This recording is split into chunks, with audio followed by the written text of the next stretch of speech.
फैसलाबाद शहर और नवाही इलाकों में रोज़ाना 40 से 45 वारदातें रिपोर्ट होना मामूल है और शहरी जो है वो राह चलते लुटते हैं। लेकिन आज हम बात करेंगे रफ़ी कॉलोनी की, जहाँ पर होने वाली वारदातों की। और एक वारदात जो चंद रोज़ कबल यहाँ पर जनरल स्टोर पर हुई, जिसकी CCTV फुटेज भी मौजूद है जो स्क्रीन पर देखी जा सकती है। ये वो चौक है जहाँ पर ये जनरल स्टोर मौजूद है और यहाँ पर वारदात हुई है। और बिल्कुल मेरे सामने वाली साइड से दो मोटरसाइकिलों पर सवार जो 4 मुलजमान हैं वो यहाँ पर पहुँचे हैं और इस स्टोर के सामने आकर यहाँ पर उन्होंने मोटरसाइकिलें अपनी रोकी हैं।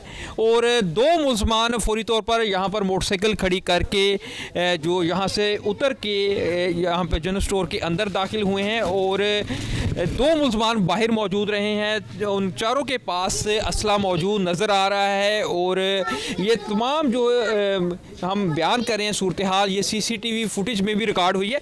इस रास्ते से जो 2 मुलजमान हैं वो इस जनरल स्टोर के अंदर दाखिल हुए हैं और यहाँ पर ये तकरीबन रात 11 बजे से चंद मिनट पहले का वक्त था जब ये वारदात हुई है। और यहाँ पर अंदर दाखिल होने के बाद जो दुकानदार यहाँ पर मौजूद थे उन पर उन्होंने असला तान लिया। एक बिल्कुल सामने मुलजिम बाहर खड़ा रहा है, वहाँ पर उसके पास जो पिस्टल मौजूद था। अंदर जो मुलजिम आया है उसने यहाँ पर कैश काउंटर से तमाम जो रकम यहाँ पर मौजूद थी और वो सारी निकाली। और इस वारदात का जो मुकदमा दर्ज हुआ है उसमें तकरीबन 2.5 लाख जो नकदी है वो लूटी गई है, वो लिखवाया गया है। एक ही इलाके में एक ही जैसे जुराइम के वाकयात का बार बार होना पुलिस की कारकर्दगी पर कई संजीदा सवालात उठाता है। हम्माद अहमद ने मुतासर अफराद से बात की है और वारदात कैसे हुई और डाकुओं ने किस तरह आकर उनकी दुकान को लूटा, देखिए उनका क्या कहना है। मेरे साथ दुकानदार भी मौजूद हैं, इनसे जानते हैं कि किस तरह वारदात हुई। क्या नाम है आपका? बासित अली। अच्छा बासित साहब, ये किस तरह वारदात हुई, किस तरह मुलजमान आए, एक क्या सीन था ये बताइएगा। जी मैं शॉप पे बैठा हुआ था तो एक काम से अभी मैं बाहर निकला, वाले साहब बैठे हैं तो उन्होंने देखा आए हैं 4 बंदे, 2 बाहर खड़े हुए थे, 2 अंदर आ गए हैं। तो आते ही उन्होंने असले के ज़ोर पर जो है नकदी ले लिया, तकरीबन 2.5 लाख था। 2 लैपटॉप थे, एक इधर पड़ा हुआ था मेरा और एक इस जगह पे पड़ा हुआ था। दोनों लैपटॉप उठा लिए हैं और 2.5 लाख लेके फ़ौरन चले गए।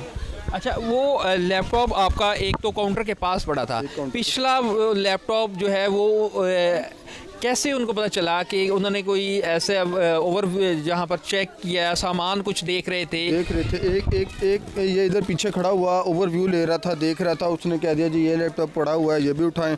फिर चले गए हैं, वापस आए, फिर बाहर से कहा जी ये एक लैपटॉप पड़ा हुआ है, ये भी उठाएं आप। तो 2 लैपटॉप ले गए हैं। तमाम मसला थे? 4 मसला थे। 4 मसला थे। अच्छा, इस ये राइट साइड से आए हैं, फिर वारदात की है और अगर CCTV देखी जाए तो चंद मिनट लगे, कितना तकरीबन 2 मिनट, बस 2 मिनट में वारदात चले गए। ऐसे ही है, ऐसे ही है जी। अच्छा, उसके बाद फिर फर्दर कार्रवाई क्या हुई, पुलिस को कैसे इत्तला हुई? जी 15 पे कॉल की है, उससे पहले ऑलरेडी इसी मतलब 4 लड़कों ने जो है वारदात की है, पीछे से 2 मोबाइल लिए हैं तो उनकी भी कॉल गई है। तो मेरे पास आए हैं सारी, फिर रात को FIR करवाई है, सारे मामला किए हैं। बस HO साहब देखेंगे क्या करते हैं। मोहल्ले की मस्जिद के इमाम ने इलाके में बढ़ते हुए डकैती के वाकयात पर गहरी तशवीश का इजहार किया है। डाकुओं से मस्जिद भी महफूज नहीं है और मस्जिद में मौजूद चंदे का बॉक्स भी गायब हो चुका है। लोग अपने घरों और कारोबार की हिफाजत किस तरह कर रहे हैं, आइए जानते हैं। इस इलाके में जहाँ पर जनरल स्टोर लूटे गए हैं, किराना स्टोर लूटे गए हैं, वहाँ पर मस्जिद में भी वारदातें हुई हैं। मेरे साथ जो मकामी मस्जिद है उनके कारी मौजूद हैं। इनका ये कहना है कि यहाँ पर जो मस्जिद का गला है वो उसको चोरी कर लिया गया है, ताले तोड़कर मुलजमान जो है वो ले गए हैं। वारदात के हवाले से इनसे जानते हैं। अस्सलाम वालेकुम जी। वालेकुम सलाम व रहमतुल्लाह। क्या नाम है आपका जी? कारी गुलाम मुस्तफा अलवी मेरा नाम है।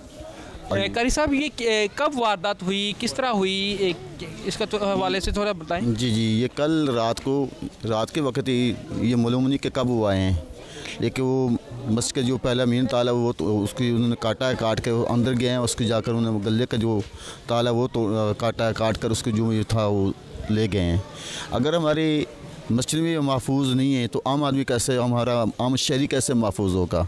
हमारे तकरीबन इस इलाके के तकरीबन जो मसाजिद उनका भी ये सुना है कि उनका भी ये गले तोड़ कर वो ले गए हैं।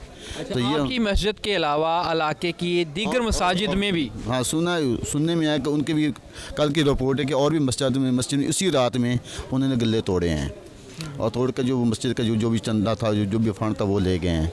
तो अगर हमारी मस्जिदें महफूज नहीं, हमारा आम आदमी कैसे का जो गला तोड़ा है वो तो आप रोज़ाना तो उसमें से पैसे नहीं निकालते होंगे ना, कमेटी जो वो जमा होते होंगे, तो ये महीने का एंड पे ये वारदात ऐसे ही हुआ है।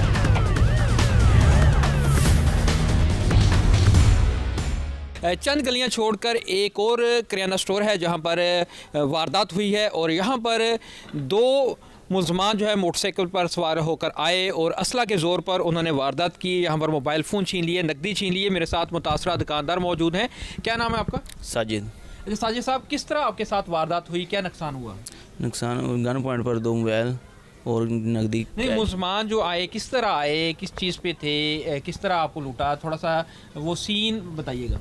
मोटरसाइकिल पर आए थे, ठीक है, नीचे गन पॉइंट पर उन्होंने मोबाइल लिए मुझसे 2 और नकदी लिए, ठीक है, और कहते हैं इसने फायर मार दें।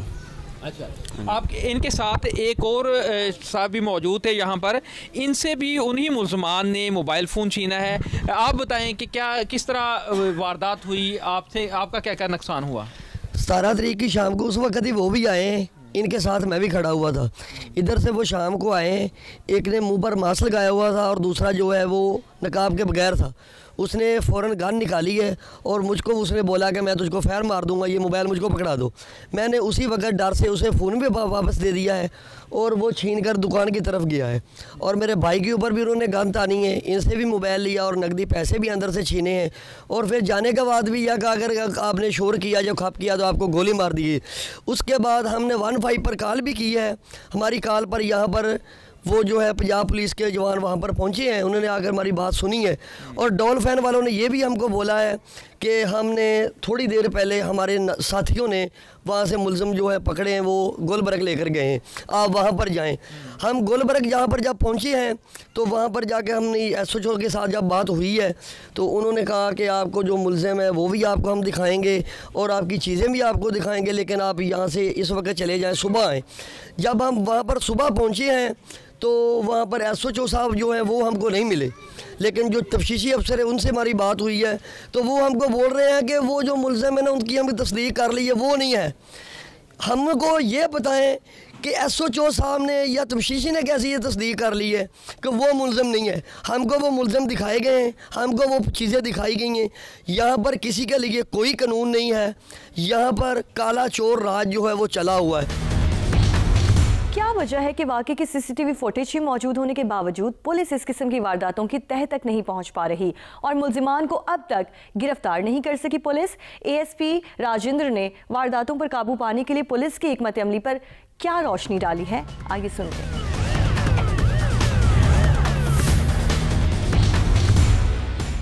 इन वारदातों की CCTV फुटेज भी मौजूद हैं। पुलिस इस हवाले से क्या कर रही है और जो इलाका के लोगों का कंसर्न है कि उनके इलाका में तसलसल के साथ वारदातें हो रही हैं, तो इस हवाले से ASP राजेंद्र साहब हमारे साथ मौजूद हैं। ASP गुलबर्ग हैं, इनके जो इलाके में ही वो थाना इनकी हदूद में आता है। तो सर क्या कहेंगे कि लोगों का कंसर्न है कि वारदातें तसलसल से हो रही हैं और ख़ास तौर पर ये चंद रोज़ कबल एक वारदात हुई है जिसमें 4 मुलजमान मोटरसाइकिल पर सवार होकर आए हैं और किराना स्टोर को लूट कर गए हैं और वहाँ पर लैपटॉप भी लूट लिया गया है। तो CCTV फुटेज में बड़े वाज़े चेहरे हैं और इससे पुलिस को कोई ना कोई फ़ायदा मिलना चाहिए मुलजमान तक पहुँचने के लिए। जी देखें, उसमें हम बिल्कुल काम कर रहे हैं। हमने रात ही एक डाकू भी पकड़ा हुआ है, वो भी अंडर इंट्रोगेशन है। उसमें भी हम मज़ीद जो है वो रिपोर्ट जो है वो इंट्रोगेशन वो भी आपको पेश करेंगे। लेकिन अब ये फोक का भी टाइम है और ये वारदात हुई है कोई रात को 11 बजे। मैं लोगों को तो कभी दोष नहीं दूंगा क्योंकि ये तो हमारा ही काम है सिक्योरिटी देखना। हम पेट्रोलिंग भी कर रहे हैं, हमारी गाड़ियाँ जो हैं 24/7 रज़ाबाद में, जीएमाबाद में, ये जहाँ पे ये रज़ाबाद में वक़ुआ हुआ है वहाँ पे भी जो है वो चल रही हैं। लेकिन इसमें हम मज़ीद ये भी देख रहे हैं, हमने CCTV फुटेजेस भी देखी हैं, लेकिन चूँकि रज़ाबाद का एरिया वो इस तरह का है कि वहाँ पे कच्ची आबादी भी काफ़ी सारी आ जाती है, तो हम लिंक्स मज़ीद जोड़ रहे हैं। हम एक डाकू भी हमने पकड़ा हुआ है, उसको भी इंट्रोगेट कर रहे हैं और मज़ीद इसमें पेशरफ्त होगी। इसमें जो है उनकी जो CCTV फुटेज की जिसकी आप बात कर रहे हैं जी, हमने एक तो नहीं देखी, हमने तो काफ़ी सारा पूरे एरिया को सर्च किया हुआ है।